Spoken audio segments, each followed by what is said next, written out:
Hey everybody. I'm Josh Smallman. I'm VP of Engineering for Samba TV. I've been with the company about 5.5 years, but I've been doing content identification for almost 15 years now. I've been applying it in a bunch of different domains.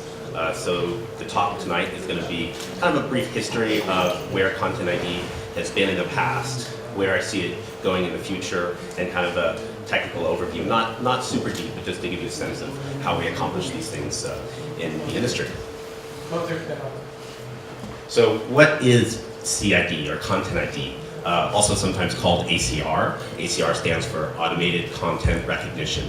And it's just kind of a catch-all phrase for using computers to understand what content is being consumed or viewed or streamed. And it can be accomplished in a number of different ways. But ultimately, Content ID is a solution, and the trick is figuring out what problems it can solve. There's a lot of different things you can do with Content ID. There's been a lot of companies that have come and gone over the last 20 years that have some Content ID technology and then try to figure out a way to build a business around it. And that's really the hard part, is figuring out how to take that core tech and build a viable business. So how do we accomplish Content ID? There's a bunch of different ways. There's some pretty low-tech, not that sophisticated methodologies, and some pretty complicated ways as well. So one method is just using heuristics, right? So you can think about taking a hash of a file, right? And that can be a way of determining what that content is. You can look at the streaming characteristics, right? There's people that detect Netflix content by analyzing how it's being streamed. But there's not a lot of robustness. There's no room for error. There's no room for compression. The file has to stay the same. Watermarking. That's another very commonly used technique for doing content identification. That's where you insert some data into an image or a video file, and then you can detect that embedded data later in the stream. But that's difficult too, not because the technology is hard, that's been done for a long time, but it requires you have to have access to the distribution channel. You have to make sure that whoever is streaming that video or that audio uses the watermarked version. And if you don't have control over that distribution pipeline, then you're screwed. Finally, fingerprinting. So this is where you're passively monitoring the content as it's being streamed or as it's being viewed, and you're able to analyze the content itself, and from that information figure out what that content is. So it's a much more powerful way to solve the problem, because you don't need permission. You don't need participation. If you're a cable company and you're operating your cable systems, well, then you've got control.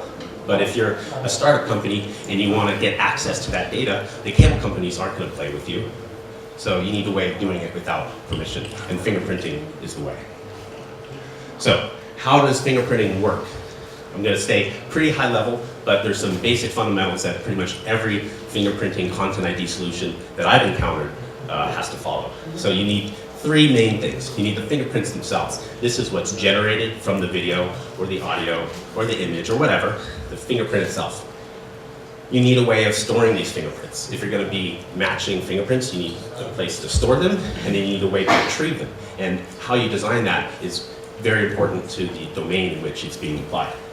Then finally, sequence matching, and that's taking individual fingerprints and then looking at the matches that they generate. Because you're going to get some collisions depending on how you generate those fingerprints, where one fingerprint may match multiple files or multiple videos or multiple pieces of audio.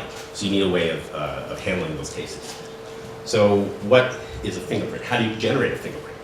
There's a lot of different ways, but basically you want to take this data. So imagine you have audio. Okay, you've got your PCM data, and you're going to take a chunk of it. First of all, you have to figure out which portion of it, because it's a stream. Video is a little easier because you have individual frames, so you can fingerprint a frame itself. And then you extract features from that data, so you analyze it. A feature could be a number of different things, but real basic example is take an image, and one feature would be how many pixels are in this image that have a luma value between 32 and 64. Okay, let's say there's like 142 pixels within that range.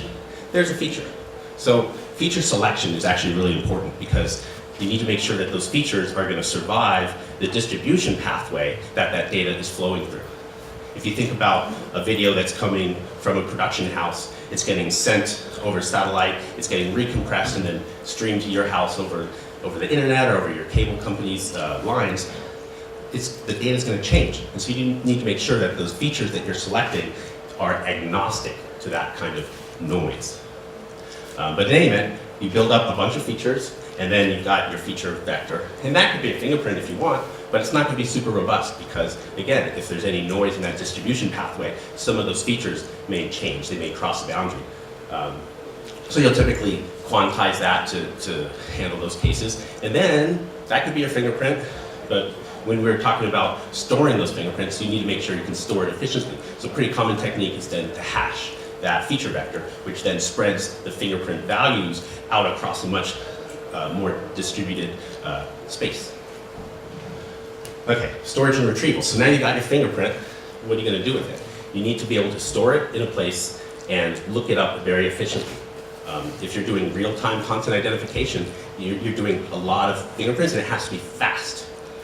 If you're doing batch identification, you can afford to do a more comprehensive search. So you might have a key value store, you might have a fully indexed database, but depending on your needs and the application, you're going to pick the one that's most suited. So you want to consider the speed at which you need to do the identification, the scale. Are you looking against a very small database of fingerprints or a very large collection of fingerprints, like if you're trying to scan against the entire catalog of Netflix or broadcast television? Again, the index is the important part to make sure that you can meet your requirements. Okay, so now you've got your fingerprint, you've got a place to store it. Now what are you going to do? You're going to get matches back, but you need to figure out what content is being matched against. You're getting a lot of different matches. You might have one fingerprint, for example, let's say it's from a commercial, and that commercial gets aired 100 times, in a day. When you look up that fingerprint, you're going to get 100 matches back. So now you need to figure out how to string those fingerprints together, how to string those matches together in a way that ensures that you know what content is being watched, and that the threshold of how many matches you get is big enough such that there's no false positives. A false positive is where you think you're matching one thing, but it's actually something else. And you want that threshold to be as small as possible because the fewer fingerprints that you need in order to get a positive identification, the faster you can identify. And that's critical for real-time services. Multiple matches, again, helps you distinguish between similar content that may generate the same fingerprint. Okay, so now you know how to do Content ID. What are you going to do with it, right? So in the 90s, there was some academic research of how to do audio fingerprints. The basic concept there is you take your audio data, you do a FFT over that, you get frequency buckets, and those frequency buckets are essentially your fingerprints. So the very first applications in industry were created by a company that I used to work for. I was there for about 8 years. It's called Auditude.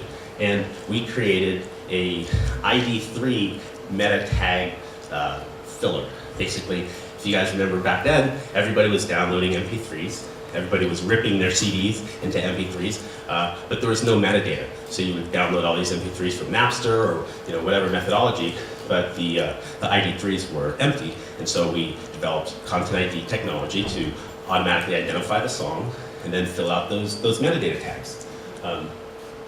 If you remember also, there was a publicly generated database called CDDB where you could put in your CD and it would look at the lengths of each of the tracks on that disc. And using that, it would tell you, oh, it's this CD. That's an example of that heuristic identification technology. It doesn't actually detect what the music is, it's just looking it up against the database. And so that was actually commercialized by a company called Gracenote. Gracenote is still in market today. They've developed Content ID technology as well, but that's where that came from. And then at Auditude, we started applying our tech in a couple different places. We started tracking songs on the radio. So we would basically listen to each of those songs and then build out a list of all the songs that were being aired. We started tracking commercials on TV and radio, figuring out where those commercials were aired, and then auditing that against what was being bought. the first, in my opinion, real killer app for Content ID was around monetization and content protection.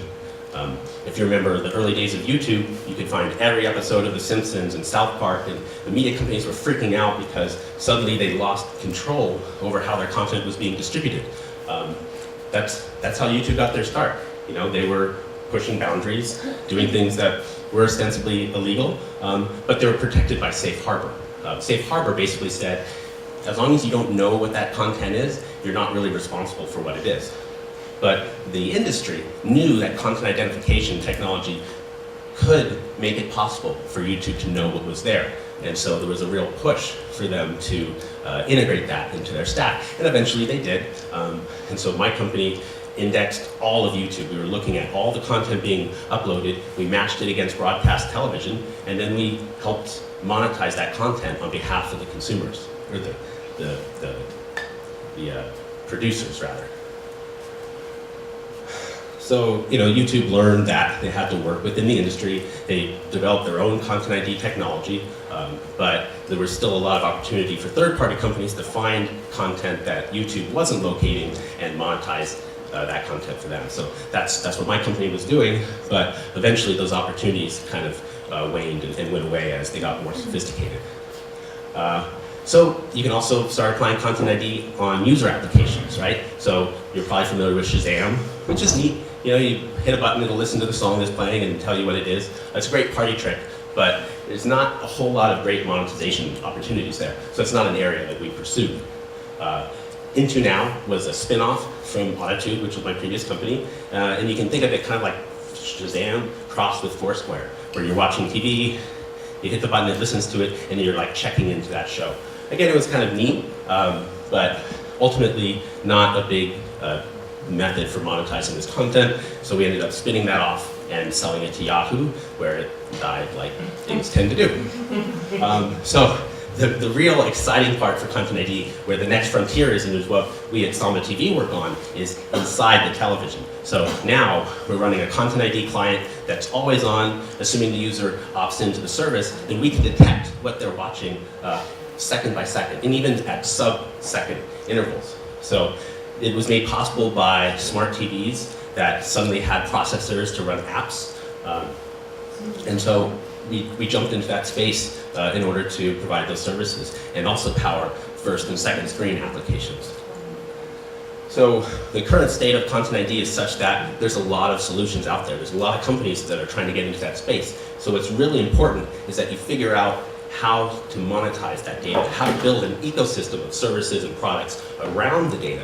Just having the technology is not enough to build a winning business. I've seen a lot of companies die because they just try to license that tech and they think, I've got really cool tech. It's neat, it's shiny, but they don't think about how to make a business out of it. So it's important as you're thinking about building your own companies. Don't get so enamored by your own technology. It's great, but somebody else is going to build something that's fairly similar. And then if all you're focused on is licensing that tech, it's going to be a pretty tough pill to swallow. You end up getting a race to the bottom where you're undercutting each other and nobody can make a viable business that way. So focus on leveraging that data, bringing it to market, making it actionable, making a service available to your customers so that they can actually leverage it rather than requiring them to figure out how to make your data usable.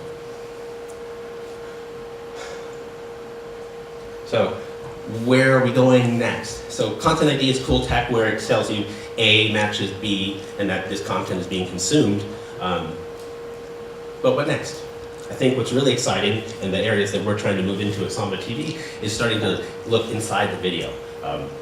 Computer vision, machine learning is now at the point of inflection similar to where Content ID technology was about 10 years ago. It's finally mature enough and it's able to be run at scale that you can start analyzing all the content that's being generated and then understanding what's within that content. And that becomes yet another data layer that you can leverage and use in the industry. So that's where we're trying to go.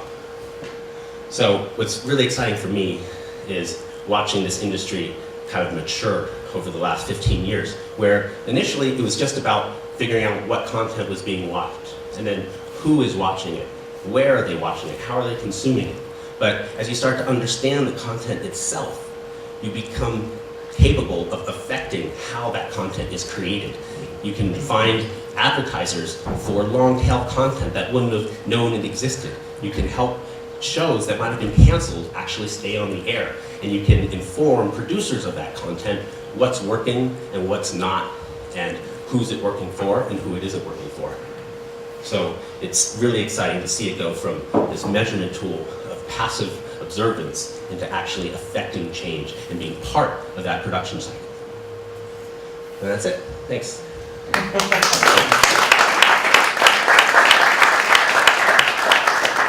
Thank you so much, Josh. Please stay with us on the stage because now we have time for the questions. So, guys, just use the opportunity that you have now to ask our guests about anything you want.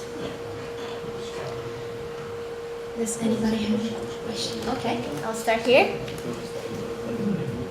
I would like to ask you whether Samba TV is located in the US or in Poland also. Yeah, we're an international company, so our main headquarters is in San Francisco, where I'm based and most of us are based, but we also acquired Boris's company here a couple of years ago, Filmmaster, and we integrated their technology stack into ours, and so we've grown that team here in Warsaw. So we have an office of engineers here in Warsaw. We also have an engineering office in Taipei, in Taiwan, working close with the chipset manufacturers and the TV manufacturers. We have an engineering office in Austin, Texas as well, and a bunch of sales offices throughout the US and also in London now. So we're expanding across the EU as we speak, and we are looking to hire and continue to grow the team here. So certainly reach out if anybody's interested. Only the team or your services also? Oh, both, actually. So we are expanding our services across the EU. We just launched in the UK and I believe Germany so far, but we've got a rollout plan for the rest of the countries in the EU, as well as Latin America and Asia. So yeah, both growing the team here, but also our product offering, which I didn't really even talk about, but we do some pretty cool stuff. Yeah, I mean, I can certainly answer questions about kind of the products and services that Samba TV offers, but you'll have to ask if that's what you want.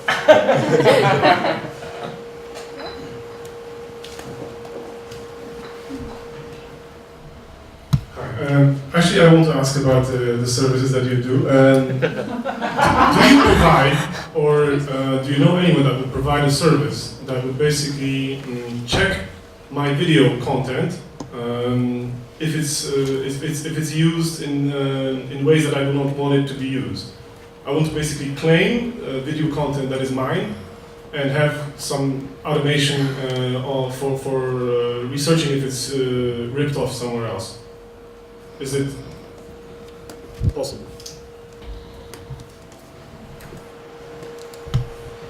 Yeah, that's certainly possible in various ways. That's kind of the content protection direction, and there's a lot of companies that do operate in that space. It's not something that Samba TV pursues, but it's certainly possible with some caveats, right? So in order for it to work, we need access to that stream as it's being consumed by the user. So, you know, for example, we could fingerprint your content, ingest it into our fingerprint database, and then if anybody watched it on a TV that had our software enabled, we could, in theory, detect that.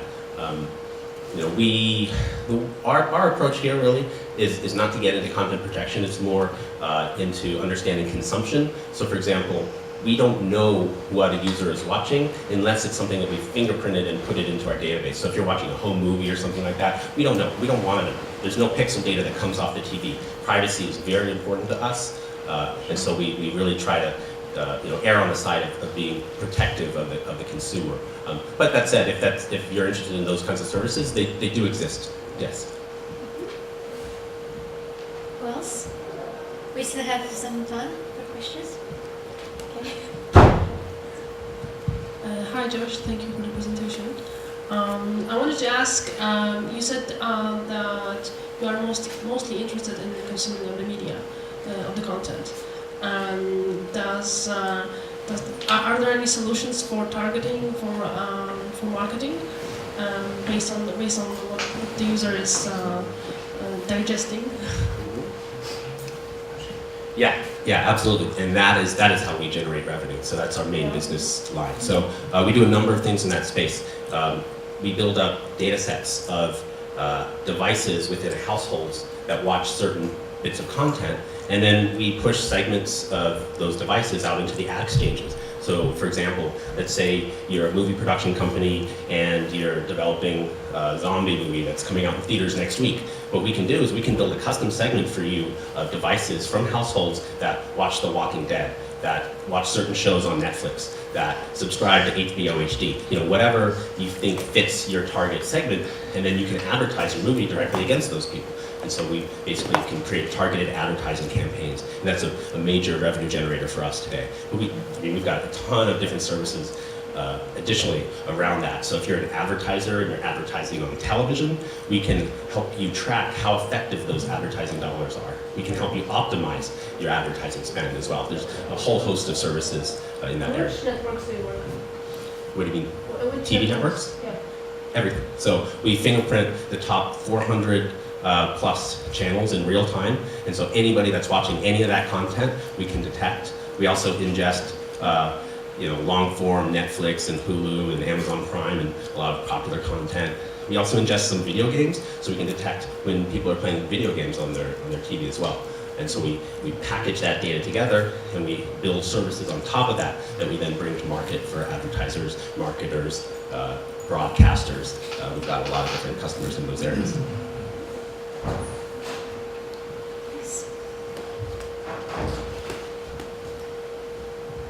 Thank you for the overview of the history and the current state. I'd be interested in hearing what the future brings in content recognition. What are your predictions? Well, so I think it's possible that doing the content identification step itself may eventually go away, because as it exists today in the HDMI spec, there's no metadata channel, right? So there aren't even closed captions. The responsibility for rendering closed captions has been pushed to the device, so the TV doesn't know anything about that content. And that's why there's the opportunity to do content ID in the TV. But it's entirely possible in 2, 3, 4, 10, 15 years, there will be metadata. So the TV will know exactly what content is there. So you don't need content ID tech. And so that's why I think applying computer vision techniques to the stream itself, understanding the nature of what's being watched, who's on screen, what's happening. Is there a car? Is there a truck? Is it a Ford? Is it a GMC? What model is it? You can get deeper and deeper and deeper. And then what you can do with that is you can tie the what's in the content with behavior, right? So if somebody's watching a show and they tend to watch lots of shows that have car chases, you can start to build up an interesting profile of those consumers and leverage that information to inform what content is being produced or what advertisements that user might be able to see. There's a whole field of dynamic ad insertion where you might insert an entirely new commercial into that program scheme directed at that specific user because you know that's something that they're interested in. So there's a whole host of interesting areas that I'll proceed into. We just have time for a very, very last question, if there is any. I can see anybody, right? Okay. Thank you so much, Josh.